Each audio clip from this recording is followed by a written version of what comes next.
The tremor in Sarah Geddes' voice was almost imperceptible, a faint quaver against the booming pronouncements of Marcus Harrington.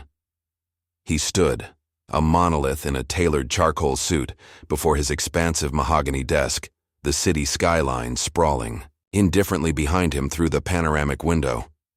"Almost imperceptible, Sarah, is not the standard at Harrington Industries," he said, his voice a low growl that vibrated with controlled fury. "A client presentation tomorrow, detailing a 7-figure contract, and you almost got the primary stakeholder's name right on the invitation? Mr. Bilton instead of Mr. Tilton? Do you have any idea the kind of insult that implies?"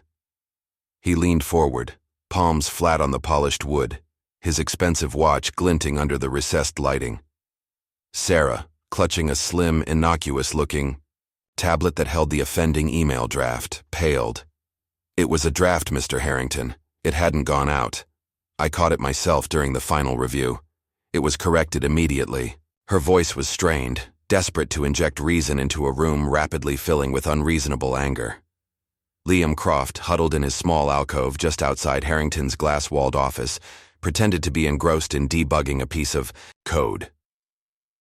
The intern, all of 19, with a perpetually thoughtful frown and clothes that looked a size too big for his lanky frame, was an almost invisible fixture in the bustling department. He wasn't meant to be privy to these high-level immolations, but Harrington rarely bothered to close his door, his voice carrying easily. Liam's fingers stilled on the keyboard. He'd seen Harrington reprimand people before, his critiques, often laced with a cruel theatricality, but this felt different. There was a finality in the air, a chill that had nothing to do with the aggressive air conditioning. Sarah was one of the good ones, always patient with his nervous questions, always with a kind word. She'd been with the company for over a decade. "Caught it yourself?" Harrington scoffed, straightening up, a mirthless smile twisting his lips. "The point, Sarah, is the potential for error, the capacity for such a monumental blunder. It speaks to a lack of attention, a carelessness that, frankly, this company can no longer afford to subsidize." He waved a dismissive hand. "This isn't the first instance of sloppiness. Remember the Anderson proposal? The figures you submitted were off by a decimal point." Sarah's eyes, wide and already shimmering with unshed tears, darted towards him. "That was 3 years ago, Mr. Harrington, and it was an internal projection, not client-facing, and it was corrected within minutes. You said yourself it was a minor hiccup." Her defense was weakening, her shoulders starting to slump under the weight of his relentless attack. Harrington paced, a caged tiger in his opulent domain. "Minor hiccup, major catastrophe. The line is thinner than you think, Sarah. We are playing in a league where there is no room for almost, no room for nearly, only for perfection." He stopped, facing her directly. "Your services are no longer required. Security will escort you out. Pack your personal belongings. HR will contact you regarding your final settlement." The words, cold and clinical, landed like hammer blows. Sarah swayed, one hand flying to her mouth, the tablet clattering to the plush carpet. Liam winced, his gaze fixed on his monitor, but his ears burned. He could hear Sarah's choked gasp, a small, wounded sound. He imagined her worn, sensible heels on that expensive carpet, the way she always had a little tin of mints on her desk, the framed photo of her 2 smiling children. This wasn't just a job, it was her lifeline. Liam's internal monologue was a flurry of indignation and fear. He can't just do that. It was a typo, corrected. She's been here for years.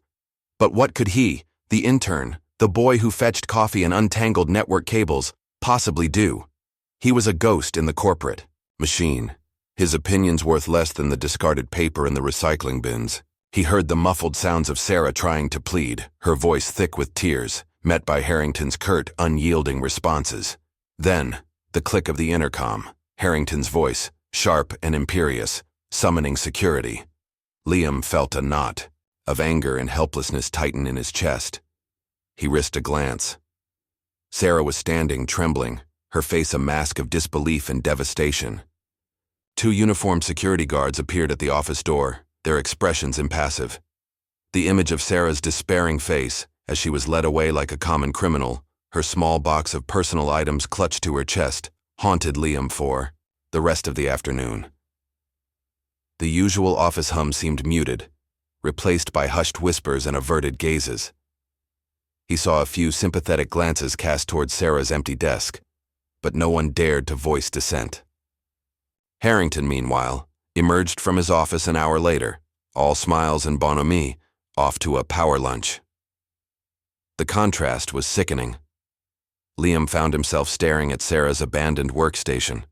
A small, wilting succulent sat on the corner, a testament to her attempt to bring a little life into the sterile environment. He remembered her patiently explaining the intricacies of the company's database to him, never making him feel foolish for his lack of knowledge. That evening, Liam sat in his tiny apartment, the glow of his laptop illuminating his troubled face. He replayed the scene in his mind, Harrington's dismissive cruelty, Sarah's crushed spirit. It's not right, he thought, the simple, undeniable truth of it echoing in the quiet room. He recalled installing the new upgraded security system a few months back, state-of-the-art cameras, covering all common areas, hallways, and even offering a clear view into offices if the doors were left ajar, like Harrington's usually was. The system archived footage for 30 days. Harrington had championed the upgrade, citing enhanced security protocols. But Liam suspected it was more about monitoring employee productivity. Did Harrington even remember the full extent of their capabilities? Or that they were constantly recording? Or did he assume no one would dare to look? A sudden audacious idea sparked in Liam's mind, so daring it made his heart hammer against his ribs. The IT department had admin access to the security system. He, Liam Croft, the quiet intern, had that access. He could review the footage from that morning. He could see exactly what transpired, hear every word exchanged before he'd started, truly listening. What if there was more to it? What if Sarah's mistake was even less significant than she'd managed to articulate in her distress? Or what if Harrington had exaggerated, or even provoked the situation? The thought was a dangerous ember, glowing brighter. He knew the risks. Accessing security footage without explicit authorization, especially involving the CEO, could mean immediate dismissal, possibly even legal trouble. He was just an intern, trying to get a foothold, a good reference. But Sarah's face, pale and tear-streaked, kept appearing in his mind's eye. He thought of her kids, their futures now precarious. The injustice of it gnawed at him. He wrestled with his conscience. It was one thing to feel sympathy, another to actively jeopardize his own nascent career. What if I find nothing, he worried. Then I've risked it all for no reason. But what if he did find something? What then? The weight of that potential knowledge felt immense. He remembered the quiet determination in his grandfather's eyes, a carpenter who always said, "Measure twice, cut once, and always stand by your work, son. Honesty is the best tool you'll ever own." Liam took a deep breath. The risk was huge, but the thought of doing nothing, of letting this blatant abuse of power stand unchallenged, felt worse. He opened his secure work laptop, his fingers hovering over the icon for the surveillance system. This was it, the point of no return.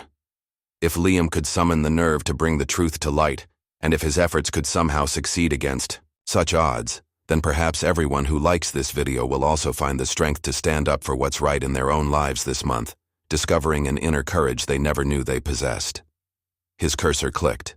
The login screen appeared. His credentials, usually used for routine system checks, now felt like keys to a forbidden vault. He navigated to the archives, selecting the camera feed that covered the corridor outside Harrington's office, and, crucially, offered a partial view into the room itself when the door was open, which it had been.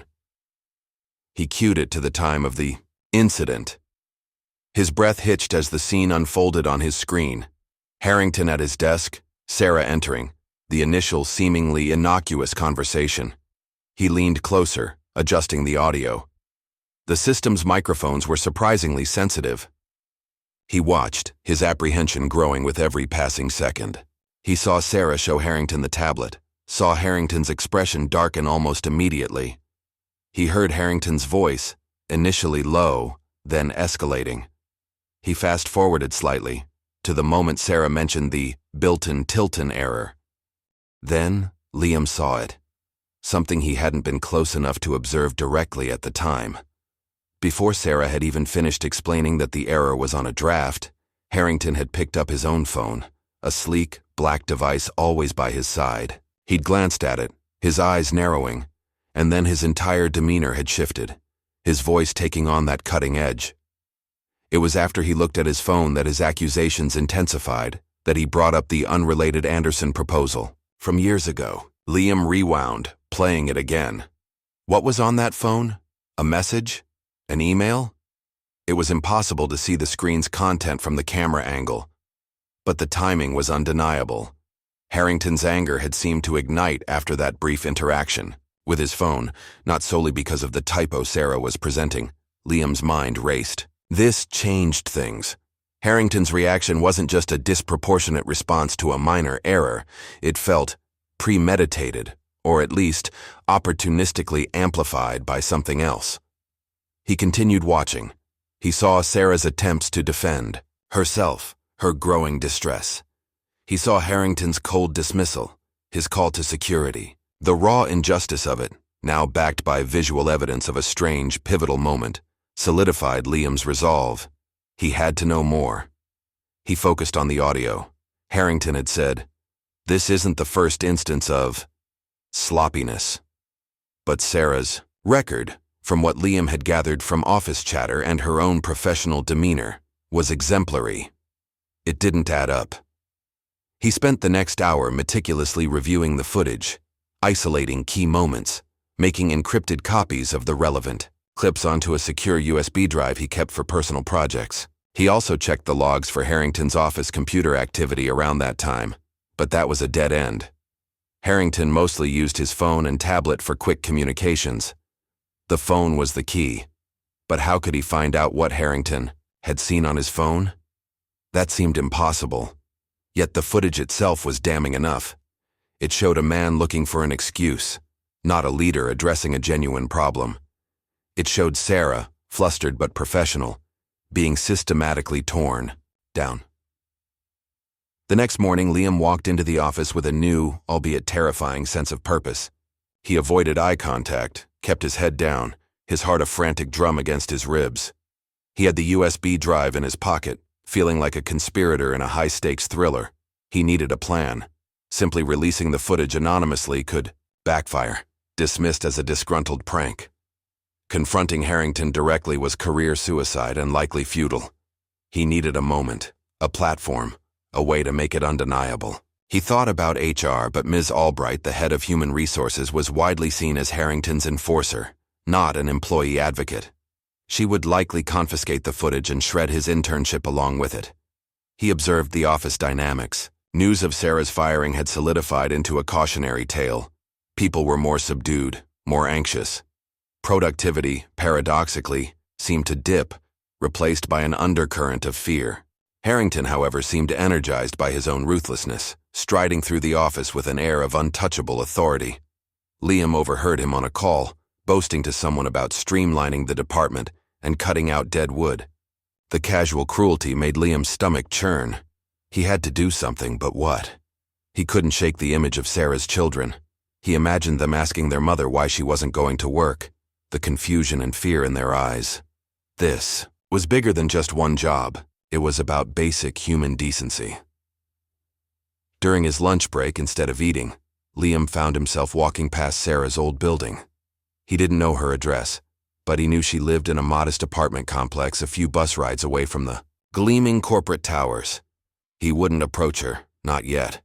He didn't want to give her false hope if he couldn't see this through, but being near where she might be struggling, it firmed his resolve. He remembered a company-wide quarterly meeting scheduled for the end of the week. Harrington would be addressing all employees, talking about future projections, celebrating supposed successes. It was usually a grand affair held in the main auditorium, with a large projection screen for presentations. An idea, audacious and terrifying, began to form. The days leading up to the quarterly meeting were a torment for Liam. He replayed his plan over and over in his mind, imagining every possible way it could go wrong. Sleep offered little respite. Filled with anxious dreams of public humiliation and angry confrontations, he meticulously prepared the video clips, editing them for clarity and impact, focusing on the key moments: Sarah's calm explanation, Harrington's glance at his phone, the sudden escalation of his anger, his cruel dismissal. He embedded a timestamp from the security system to verify its authenticity. He even researched the auditorium's AV setup, knowing he'd have only a small window of opportunity, if any. He felt like David preparing his sling, the Goliath of Harrington Industries looming impossibly large. He also did some discreet digging into the Mr. Tilton client. It turned out Mr. Tilton was an old acquaintance of Harrington's from university, known for his volatile temper and for holding grudges. The 7-figure contract was real, but Harrington had been nervous about securing it, needing everything to be perfect. Had Harrington used Sarah's minor typo, which she'd caught, as a scapegoat in advance in case his own handling of Tilton went sour? Or was it simpler, crueler? Had something on his phone, perhaps a critical message from Tilton himself, set him off, and Sarah was just the nearest target for his redirected fury? The footage didn't provide that answer, but it clearly showed the disproportionate and targeted nature of the attack. The day of the quarterly meeting arrived, cloaked in a gray, drizzling rain that mirrored Liam's somber mood. He wore his neatest, albeit still slightly ill-fitting shirt and trousers. The USB drive felt like a lead weight in his pocket. He arrived early, ostensibly to help with any last-minute IT checks for the presentation. This gave him a chance to familiarize himself with the podium controls, the projector inputs. His hands were clammy, his stomach a knot of anxiety. Employees began to file in, their faces a mixture of boredom and apprehension. Mr. Harrington made his entrance last, exuding confidence, shaking a few hands, his expensive shoes clicking on the stage. The meeting began with the usual corporate platitudes. Financial reports, market analyses, departmental updates. Liam sat near the back, his heart pounding. He watched Harrington on stage, so polished, so in control, completely unaware of the reckoning that Liam hoped to deliver. He thought of Sarah, probably at home, worrying about bills, about her future. This wasn't just for Sarah anymore. It was for everyone who had ever been belittled, dismissed, or treated unfairly by someone in power. He clutched the USB drive. His moment was approaching. Harrington was winding up his introductory remarks, moving towards the segment on departmental efficiency and future vision, the very topic under which he'd likely frame Sarah's dismissal as a positive step. And as we look forward, Harrington boomed, his voice resonating through the auditorium, we must be lean, agile, and decisive. Sometimes that means making tough choices. It means ensuring every single member of our team is operating at peak performance, without exception. We recently had to part ways with an employee whose attention to detail, regrettably, was not up to the Harrington standard. A murmur rippled through the crowd. Liam's breath caught. This was it. Harrington was practically inviting the challenge. His gaze swept the room, a self-satisfied smirk playing on his lips. But this allows us to bring in fresh talent, to ensure that every link in our chain is as strong as it can possibly be. Liam stood up. His legs felt like lead, but he forced himself to move. A few heads turned, surprised to see the quiet intern making his way towards the aisle. He started walking towards the stage, slowly, deliberately. Whispers followed him. What's he doing? Is that the IT intern? Harrington paused, mid-sentence, an annoyed frown creasing his forehead as Liam approached the steps to the stage. Young man, can I help you? This isn't really the time for questions. His tone was patronizing, dismissive. Liam reached the side of the stage, his heart hammering so loud he was sure everyone could hear it. He looked directly at Harrington. Mr. Harrington, Liam began, his voice surprisingly steady, though not loud. He knew he had to project. He took a breath. You were talking about Sarah Geddes. A hush fell over the auditorium. Harrington's eyes narrowed. I was making a general point about company standards. I don't believe this is the appropriate forum to discuss specific personnel matters, especially with an intern. He tried to wave Liam away. If you have a technical issue, please see me after the meeting. But Liam stood his ground. With all due respect, sir, Liam said, his voice gaining a little more volume. I believe what happened to Sarah wasn't about company standards, and I think everyone here deserves to see why. He held up the USB drive. I have security footage from that morning, sir. Footage from the camera outside your office. Harrington's confident smirk vanished, replaced by a flicker of something unreadable, surprise, then anger, then a dawning apprehension. Security footage? That's company property and you have no authorization. He started, his voice rising, losing its smooth veneer. I think this is highly inappropriate. But Liam was already moving towards the AV podium. He knew he had seconds. He'd prepped one of the unused laptop inputs. He slotted the USB drive in. Liam, I'm ordering you to stop this nonsense right now, Harrington thundered, taking a step towards him. But it was too late. Liam clicked. The mouse. The large screen behind Harrington, which had been displaying the Harrington Industries logo, flickered and changed. Suddenly, the stark time-stamped view from the security camera filled the screen. The auditorium gasped collectively. There was Sarah, looking composed, explaining something. There was Harrington, initially calm. Then, the crucial moment. Harrington, glancing at his phone, his face darkening. The audio, crisp and clear in the silent room, played Harrington's escalating voice, his accusations, Sarah's increasingly desperate attempts to reason with him. The contrast between her professionalism and his rising, almost unhinged anger was stark. The clip showed him bringing up the old, unrelated Anderson proposal, his voice dripping with contempt. It showed his cold, summary dismissal of a long-term employee over a corrected typo. Harrington stood frozen, his face ashen, as he watched, himself on the giant screen, his carefully constructed facade crumbling before the eyes of his entire company. The footage played through to Sarah being escorted out, a look of utter devastation on her face. When the clip ended, leaving Harrington's enraged, pixelated face momentarily frozen on screen, an absolute stunned silence filled the auditorium. No one moved. No one spoke. They had all witnessed it. The raw, unfiltered truth. Liam turned from the podium, his hands trembling slightly but his gaze steady, and looked at Harrington. He didn't say a word. He didn't need to. The footage had spoken for him. Then, a single person started to clap. A slow, deliberate clap from the back of the room. Then another joined, then another. Within seconds, the entire auditorium, save for a few of Harrington's closest sycophants who sat stone-faced, erupted in applause. Not for Harrington, but for the undeniable truth that had just been laid bare, and for the quiet intern who had dared to reveal it. Harrington looked around, his face a mixture of fury and disbelief, as the applause swelled, washing over him. He opened his mouth to speak, but no words came out. He was exposed, his authority shattered, his cruelty laid bare for all to see. In the front row, Ms. Albright, the head of HR, who had been watching with a deepening frown, slowly rose to her feet. Her expression was grim. She exchanged a look with two other senior executives beside her, who nodded almost imperceptibly. The applause began to die down as all eyes turned to her. She looked not at Harrington, but at Liam, a strange mix of shock and grudging respect in her eyes. Then she addressed the room, her voice firm. This meeting is adjourned. Mr. Harrington, a word, if you please, in my office, now. Her tone left no room for argument.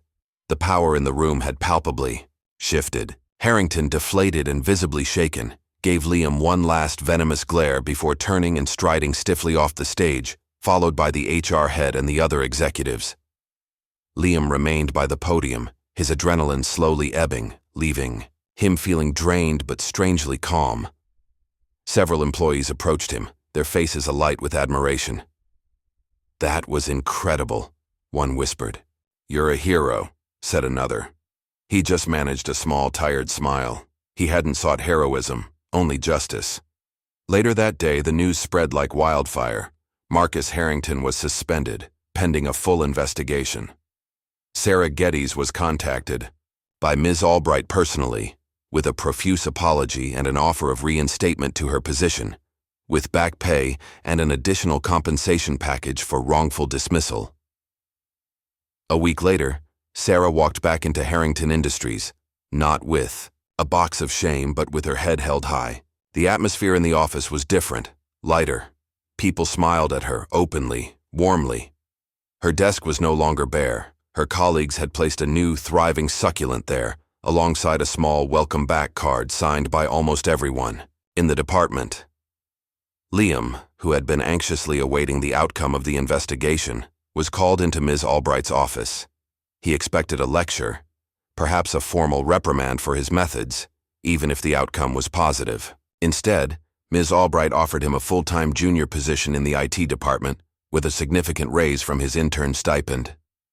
"Your methods were unorthodox, Mr. Croft," she said, a rare smile touching her lips. "But your integrity and courage are qualities Harrington Industries clearly needs more of. You showed us all that sometimes the quietest voices carry the most important truths." Liam accepted, a genuine smile finally breaking through his usual reserve. He knew things wouldn't magically become perfect overnight, but a significant shift had occurred. A blow had been struck for fairness, for decency. He saw Sarah later that day by the coffee machine. She approached him, her eyes shining. "Liam," she said, her voice soft. I don't know how to thank you. You saved my career, my family. You risked so much." Liam shrugged, a little embarrassed. "You didn't deserve what happened, Sarah. I knew it wasn't right." Sarah reached out and gently squeezed his arm. "You did more than just know, Liam. You acted. You were brave. Never forget that." In the following months, the company underwent significant changes. The investigation into Harrington revealed a pattern of bullying and manipulative behavior, and he was eventually dismissed. A new CEO was brought in, someone with a reputation for ethical leadership. The culture began to slowly heal. Liam, no longer just the quiet intern, found his voice. He wasn't loud or ostentatious, but when he spoke, people listened, knowing. He was a man of quiet determination and unshakable integrity. He continued to work diligently, his keen observational skills now valued, his capacity for empathy, a quiet strength. He often thought about that day in the auditorium, the fear he'd felt, the leap of faith he'd taken. It had been a defining moment, not just for him, but for everyone who witnessed that the truth, even when whispered by an underdog, could indeed topple giants. The sight of Sarah thriving in her role, the newfound respect among colleagues, the subtle but definite shift towards a more humane workplace, these were the quiet affirmations that he had done the right thing. And sometimes, late at night, working on a complex problem, he would recall his grandfather's words about honesty being the best tool, and he would nod, knowing with a certainty that settled deep in his bones that it truly was.